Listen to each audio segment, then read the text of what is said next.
Well, because we're in a particular place at the moment, aren't we, where classrooms are not always classrooms. So teaching using Zoom and things like that are now commonplace. But let's suppose we go back to, classrooms as classrooms.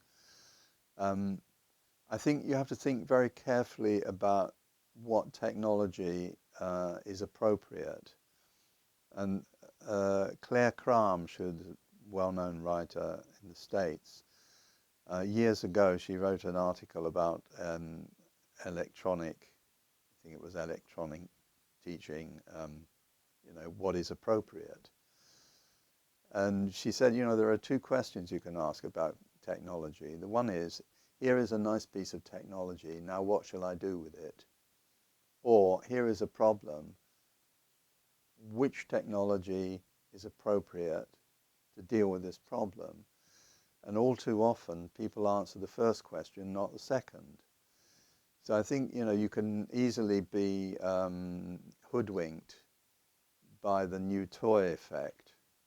Oh, this is wonderful. Now, let's see what we can do with it. Isn't it wonderful? But does it help you learn? And I think that's the question that you have to ask every time.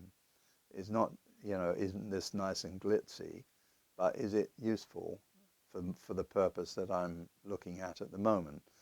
Now, obviously, it would be foolish to, ignore things like, the facility to look material up on an iPhone, for example, or to be in touch with other people elsewhere.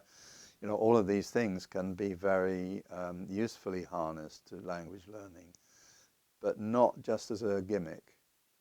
I think that's my stance.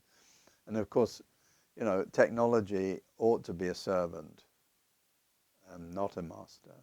So it's very important, you keep it in perspective, because I still believe that, language is something that we use between people, and that we mustn't forget.